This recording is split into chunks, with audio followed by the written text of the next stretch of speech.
introducing a man. Every time I see him and he's about to jump up onto stage, he has like an undergarment of rugby, like it says Canterbury on the side here. So he's an ex-rugby player, this man here.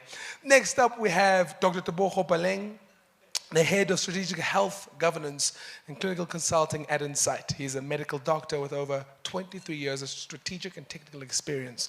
In Xhosa, we call a doctor ugqirha. You can even hear that the person's important. Ugqirha. That click now, just ugqirha, ugqirha. You can hear the white people going. It's 2023. You should be able to click by now, white people. We're sick and tired. Fun facts about ugqirha. Father of two, says, I love dancing, I love driving, I love people, especially people over 65 and under 5s. So he's saying he doesn't like anyone in this room. I'm just saying, when you listen to his speech, he doesn't like any of you. Over 65, so you could be part of the youth league. But anyway, he says he loves the outdoors and he loves hiking. He's an occasional mountain biker. And he says, which I love this quote, he says, I believe the best place is to lead calmly and quietly from the back of the room. He says, I fear roosters more than I fear snakes. His topic is good governance, a catalyst for improved medical scheme performance. Please put your hands together for ugqirha.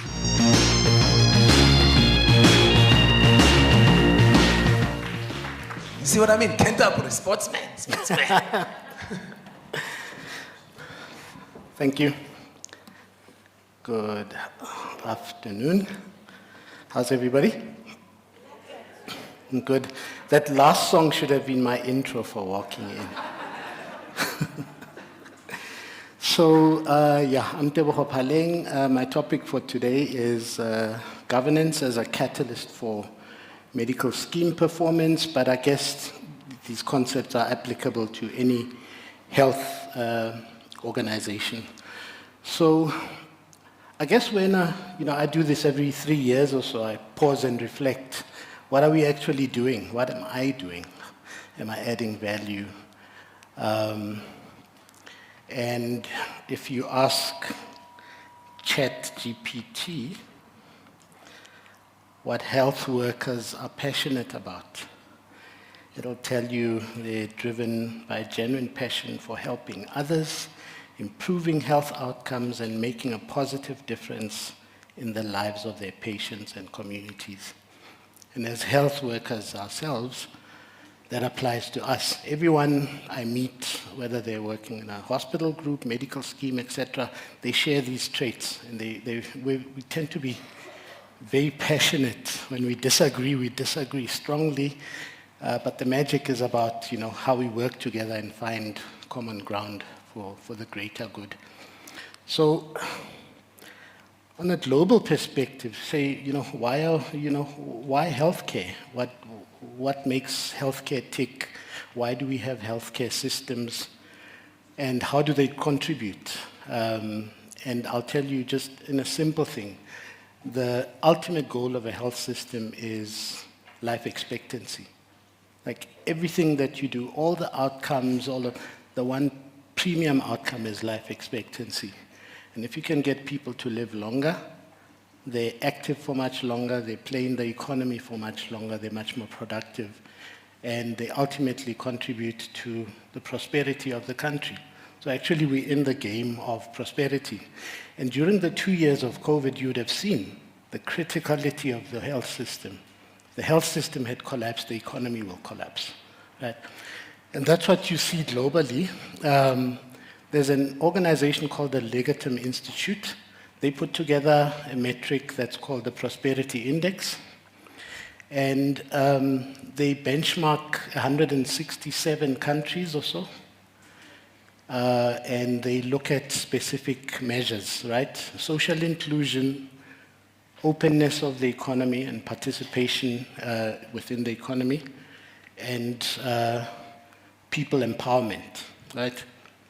And they have, some, a very useful definition of what prosperity actually means.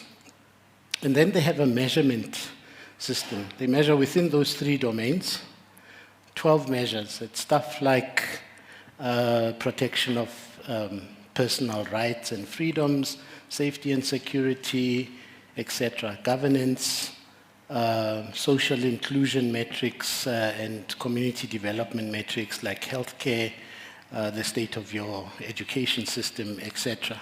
And then they roll it all up into a number and they rank. So you get a ranking for each of the measures, of the 12 measures, and then you get a consolidated rank based on the full consolidation of the 12. And then they spit out the rankings, and that's on the left-hand side, the countries that are ranked as the most prosperous in 2023. We don't feature. We are number 75 as South Africa. And then I looked at upper middle income countries, which is kind of where we box, and we just make the top 10 as South Africa. And then I looked at African countries, and we're not top of that list either. Mauritius and the Seychelles are actually doing better than us. I mean, I often find it interesting if you look at upper middle income countries. Costa Rica, for example, they are a very small country. They don't have the sort of resources we do. They made sacrifices and tough choices back in the 40s in order to, and they're getting the dividends, now, I guess from the 90s till now. They have a limited police force. They don't have a standing defense force. Costa Rica doesn't have an army. And they make the choice. They're not going to spend money on defense. And they pumped all that money into their health and education budgets. And that's what's kind of driving their prosperity and stuff, right? Plus, I mean, they're quite strong players in the tourism industry. So it's really how you want to play the cards that you've dealt, that you've been dealt, in how you get to make progress.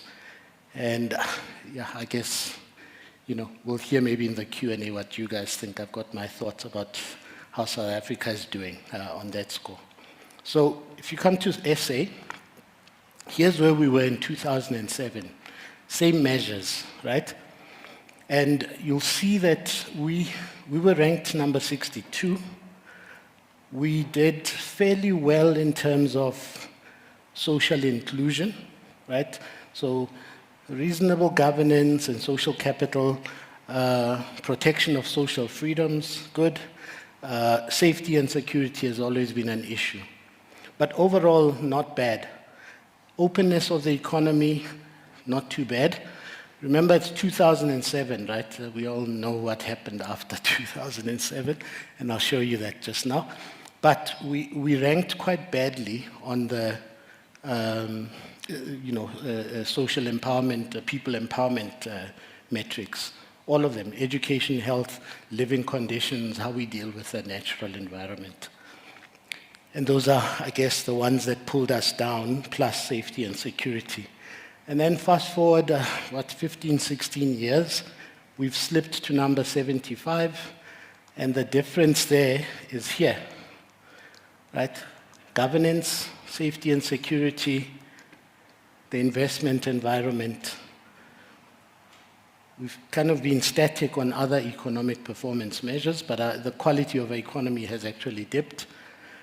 We haven't really done much to progress on the people empowerment stuff. And that's really the issue. So from a prosperity perspective, we're going backwards. Other countries, now we're not even top of the list on a consolidated basis on the African continent either. So I then said, okay, let's look at, the talk is about governance, so let's look at how we perform on governance and health compared to these other upper middle income countries. And I made this graph upside down just to upset Christoph. Where's Christoph? Anyway, these are the top 10 upper middle income countries. Here's Costa Rica, there's South Africa. And the overall prosperity rank is in purple, governance is blue, health is green. And you'll see the lower your prosperity score, the lower your governance score.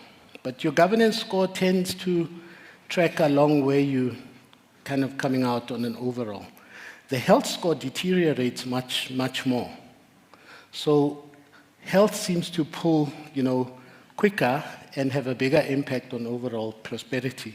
But there's a link in trends between what happens on your governance and what ultimately happens with your performance in health. Then I said, let's look at a different measure. Let's look at the happiness index, right, which is a different organization, different measure, and overlay that and look at the same countries. I think other than Romania, the general trend is if your prosperity is, the lower you slip down the prosperity ranks, the lower your happiness score is going to be, and that's the yellow line. So that tends to, trend downwards. So, got, interesting patterns there. But I think the narrative around the role of governance, good governance in the performance of health, is quite important here. Let me just click through. So let's now look at the health system. And I don't know, I guess if you were going to say why is it important, I already touched on that. But I mean, if you break it down, there's 4 good reasons why the health system is important, right? It builds social stability. It builds human capital. It's good for the economy because of the reasons stated earlier. So if you get people to be healthy, you get a healthier workforce, and you get much more competitiveness within the economy, right? And it's good for investment as well. Does anybody know the mantra for the German health system?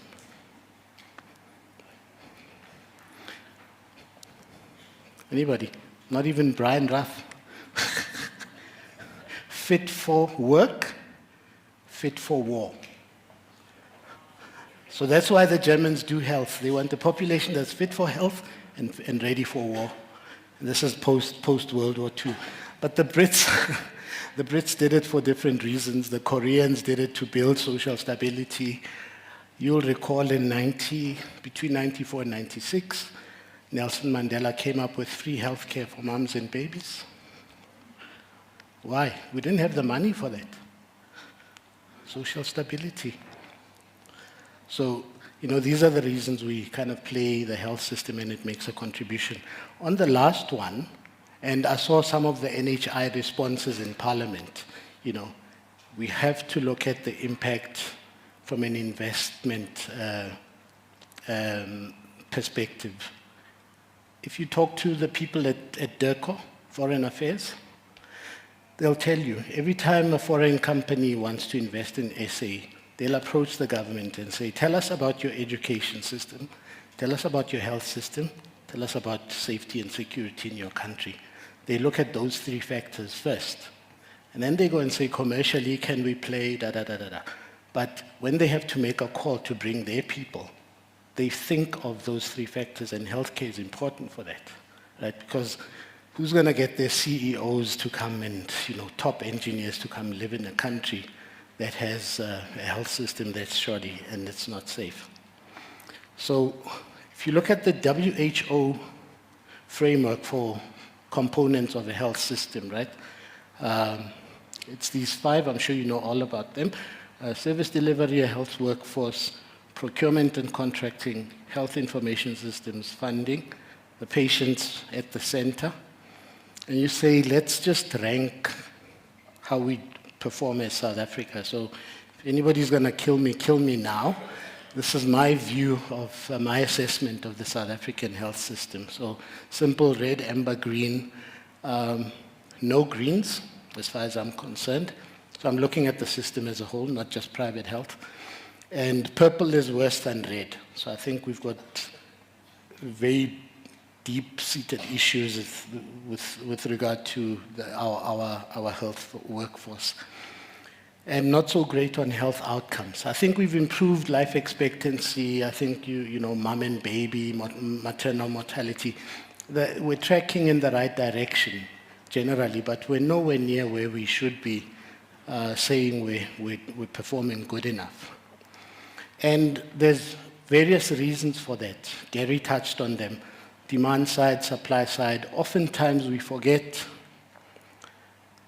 institutional collapse and the role of governance and how that's playing out in our health system, right? And the reason I say that, always look at these 6 factors, right?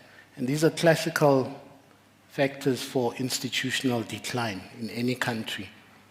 Poor policy implementation, corruption, financial and operational mismanagement, deterioration of services, no respect for human rights in general terms, and growing public distrust. These are the classical signs of institutional decline. And our performance in health is partly driven negatively by these factors. So how does this play out at an organizational level? I'm called on to help many schemes, hospitals, provider organizations, and one of the quick kind of dipstick tests I do when I come in is just look at these 6 factors. So before I look at your financial statements or any of that, I'll take a look at this, and that'll give me a sense of whether there's, how does the kind of general health of an organization. And these are warning signs, right? So if you have dysfunctional leadership, no clear direction, no clear strategy, guys will tell you we haven't had a stretch session for 11 years. Stuff like that is not clearly articulated. Guys, this is like, seriously, this happens. A breakdown in communication channels, low staff morale, senior and junior, leadership and staff not really having a lot of faith in the governance framework and, structures and systems of governance within the organization, lack of innovation, just being stuck in old ways and old methods, not keen to kind of innovate new products, try out new things, not embracing technology, financial mismanagement, and a general kind of opaqueness around, reporting and, those kind of issues.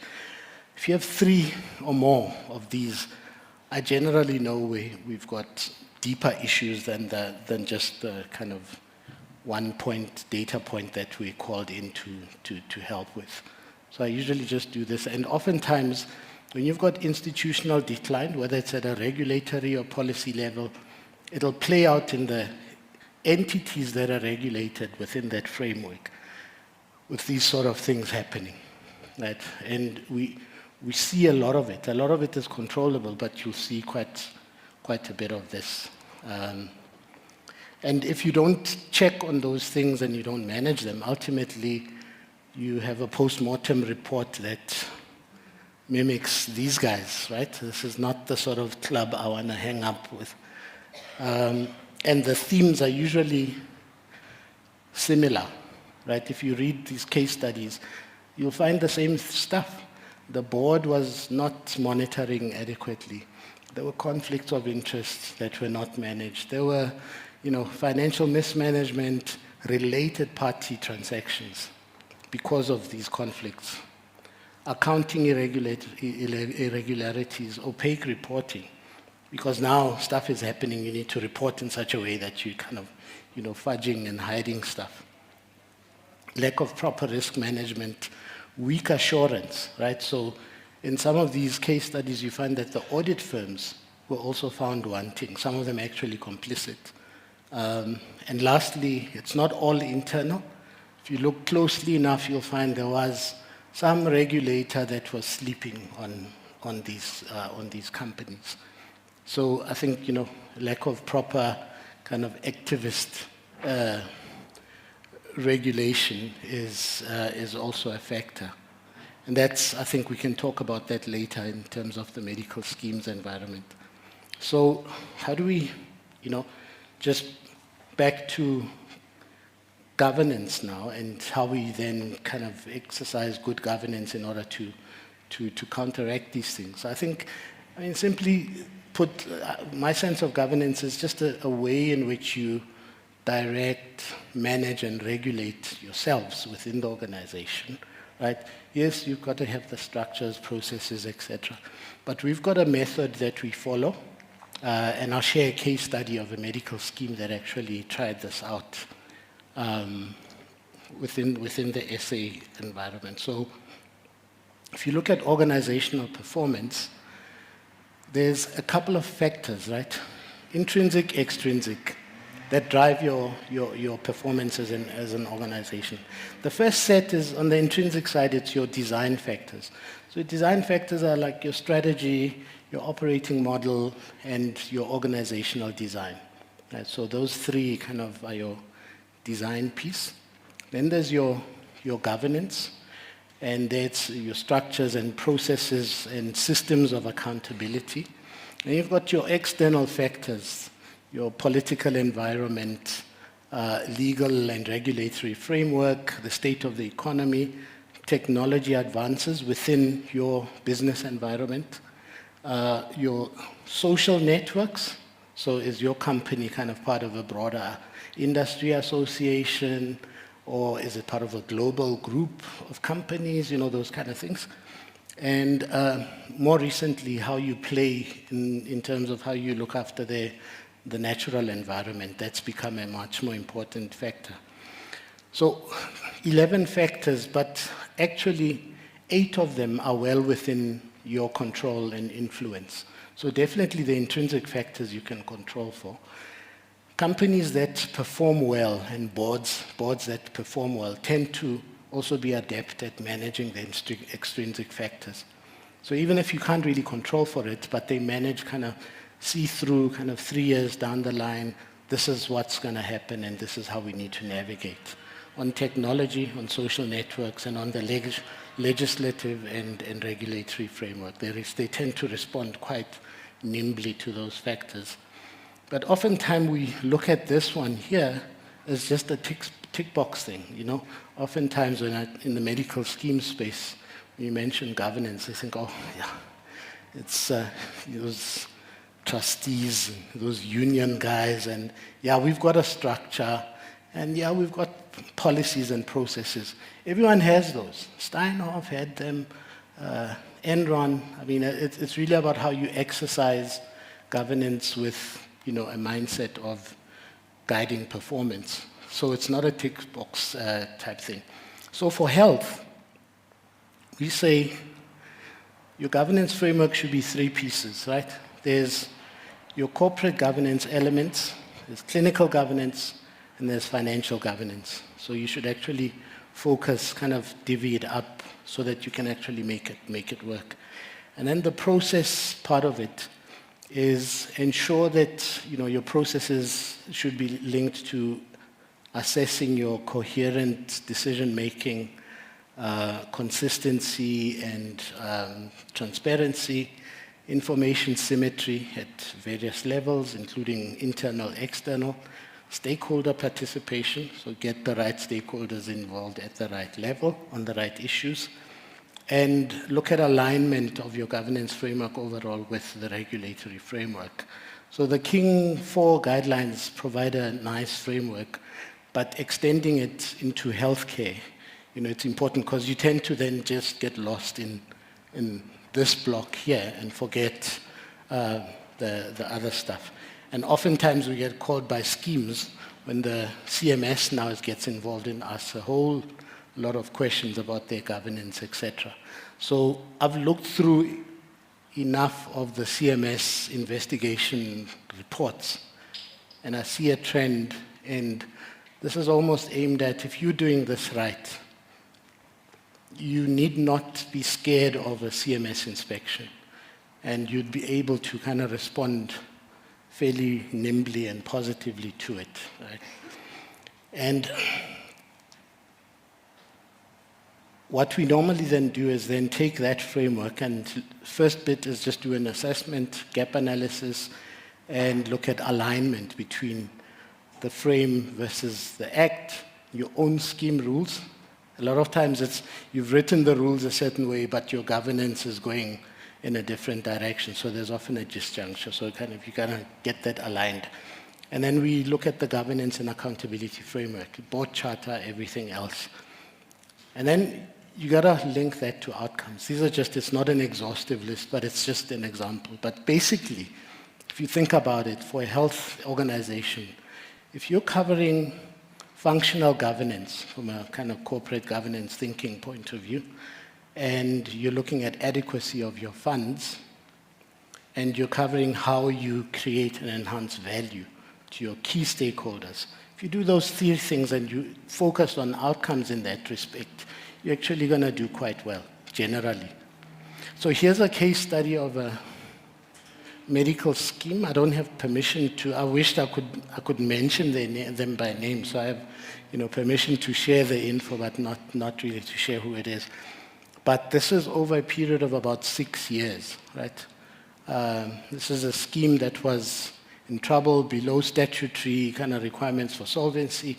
Operating results were suboptimal as well. Lots of internal kind of governance related issues, on the corporate governance piece.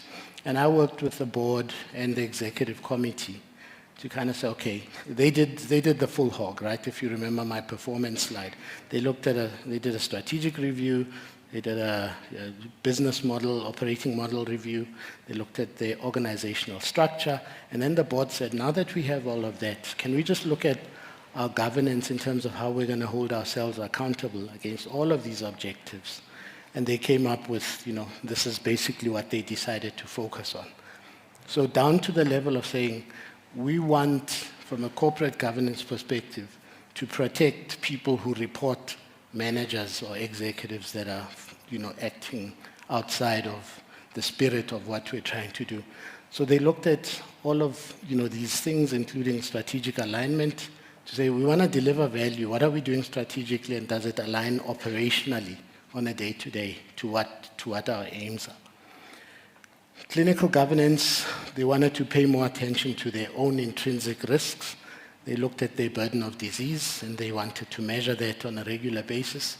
Adequacy of cover, access. They had networks. They were doing all the right things, but not delivering the results. And when you looked at their networks, they had a GP network, but the coverages were like 40%, right? So they said, why have a network if your access is actually so poor? 2/3 of our members are actually not accessing our networks. And they looked at empowerment of members, down to saying, can we have as an objective, as a governance outcome,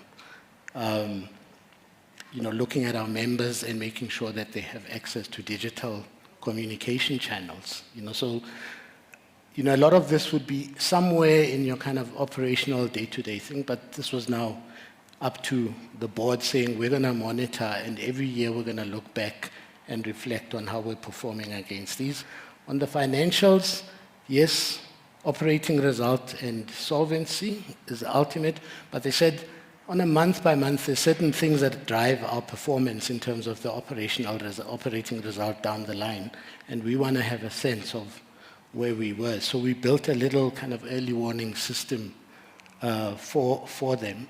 And it looks at all these factors, on the demand side, so you understand the population risk, how's the fund kind of shaping up, your liquidity ratio, investment income, etc. And then how are we doing on the supply side? And this is a picture from back then, 6 years ago.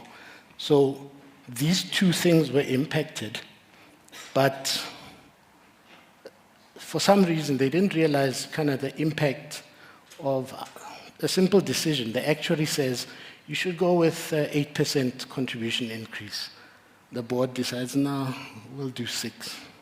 And then that happens 3 years in a row.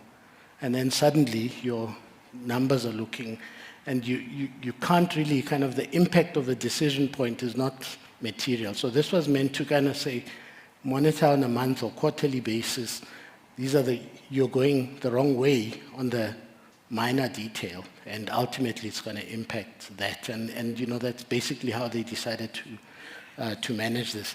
But manage it in such a way that they're not overreaching, right? So the management team still has to do their work, but the board was able to kind of have comfort to say, on a quarter by quarter, we've got these, this framework, this tool that we use now that gives us a sense of where things are happening, granular in one view. I mean, these guys, trustees, have to look at all sorts of reports, and a lot of them are not adept. They're not as deep in the detail as we are in this room, and they struggle to process, what does it all mean?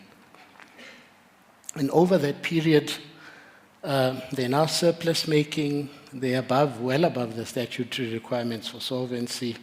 The member, MBR scores and general stakeholder happiness is much, much better. Much better over the years. They did an organizational restructure, let go of some executives soon after this exercise. So decisive action, but they were comfortable to take decisive action because now they had a tool to kind of manage it all and then see, okay, we did this in January, how are we doing in June? What has changed? So, they've done that, and 6 years later, I was speaking to some of the executives recently, and this is very much still embedded in their way of doing things. So it's, I think on the one hand, it's not just a tick box, and okay, we've got a structure, we've got committees, etc. It's really how you bring governance into how do we hold ourselves accountable to a strategy that delivers actual results. So with all of that, what do we do? I think private health is just our role and relevance and legitimacy is being called into question. If you look at the policy direction, if you look at the stance of the government and its attitude to private health, we're at a point where we actually need to be decisive, act cohesively, and act with a mindset that says we should not take for granted our relevance in this environment. I think that's just my advice. And how should the industry then respond to this challenge? One, invest in systems and processes of robust and very good governance. Let's build relationships of trust and networks that matter. Let's boost our decision making, right? I think we need to, just more data-driven decision making all around. And care management capabilities. If you look at the CMS investigations coming through now, these questions are going to come to you whether you like it or not, right? So we best do it. The question of, can we just see your managed care service providers? What value are you deriving from them? Simple question. And you'll write a 200-page document and somebody will just write a 2-line response to say, we don't think you're actually getting any value. But it's much easier if you're doing it as part of your normal system to say, actually, every year, this is the evidence we can show for the value of our assets. Secondly, focus on value. Simple things, access, cost, quality. When you design stuff like networks or formularies, be very, obsessed with the outcomes of it. How much access, how accessible is this tool or intervention? Is it saving money? Oftentimes we look at, is it saving money? But access is an issue, right? When the scheme's saving money, the big question is the member covering the difference? Is there like co-pays and whatever? You look at one number, it's tracking downwards, but actually, you're just transferring risk over to the member. So, kind of a balanced approach. And then quality. We've got a talk. My colleague Nabila after me will talk about quality. Patient-driven care is coming. It's the wave is there, the demand for it. Members are voting with their feet. And I think, people just wanting to take ownership of their own health, how they consult, how they seek health care. I have a 12-year-old, she every time we have to go to the doctor, she says, no, but why can't we just call Dr. Ishmael? Ishmael is our family pediatrician. And she's like, no, but why can't he just call us? Can't we just do it on the iPad? And I'm not really that sick. I mean, this is just, So more and more people are going to say, well, the health system must actually come to me. And if there's a critical thing, then I can go into a hospital. So that's going to happen. Ignore it at your own peril. The setting of care is going to shift to virtual for low-intensity type interactions. It's going to shift out of hospital into, office-based interventions for some of the softer stuff. That wave is happening as well. Healthcare is going to diversify, and there's going to be quite a lot of vertical integration. If you look at anybody here from Dis-Chem? I asked this question, there was no one in Cape Town, yeah. But, if I can just pick on you, Dis-Chem, retail pharmacy, and if you look now, you're in oncology, not just the pharmacy side, but services, primary care insurance, you're moving into insurance, primary care, etc. There's like diversification. There's tech companies, telecoms, the banks, looking at opportunities in healthcare. Not purely commercially driven. I think there's a gap. People are looking at healthcare and say, there's so much, you could make such a big difference, you could add so much value. This industry is ripe for transformation. And that's coming. That's gonna happen. You're seeing schemes and scheme administrators also kind of looking to go into healthcare services. And then there's the tech revolution. You have to embrace it. It's gonna go, I think this wave was happening anyway before COVID, and the pandemic just put it into turbo boost. So my advice is we need to do all these 6 things as an industry. And then lastly, I think we need to just find ways to hold each other accountable in a meaningful way, a bit of self-regulation. I made a comment that, I personally, I don't think our regulators are that strong. The health regulators are nowhere near, for example, the level of astuteness of the financial sector regulators, right? And it's a problem. And it's fragmented. I once did an exercise on high-cost drugs, and you have to literally go office by office. You go to SAPRA. No, we just look at safety and efficacy. If you want to talk cost, go to pricing committee. Pricing committee, yeah, we do cost, but just the pricing. If you want to talk utilization, we don't know who you talk to. Maybe CMS. You go to CMS, no, So in other countries that have high-performing health systems, you'll have regulatory frameworks that actually kind of draw these links. We don't have that, right? And I think we're best suited to start doing that ourselves, respectfully, without undermining the HPCSA or CMS or whoever. But I think we need to hold ourselves accountable in a very meaningful way, looking at performance going forward.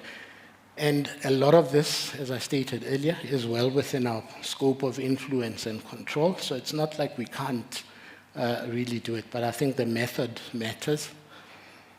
And if we do it right, hopefully one day within our lifetime, we can say that we've got a health ecosystem that is inclusive, that has a very strong social solidarity contract, and we can protect our health consumers from excessive risk exposure. We're driven by a focus on creating and enhancing value for our key stakeholders. And we have a system that is built on the basis of an empowered consumer that takes accountability, that takes some measure of control over their own health and well-being. I think that's my last slide. Thank you for your time.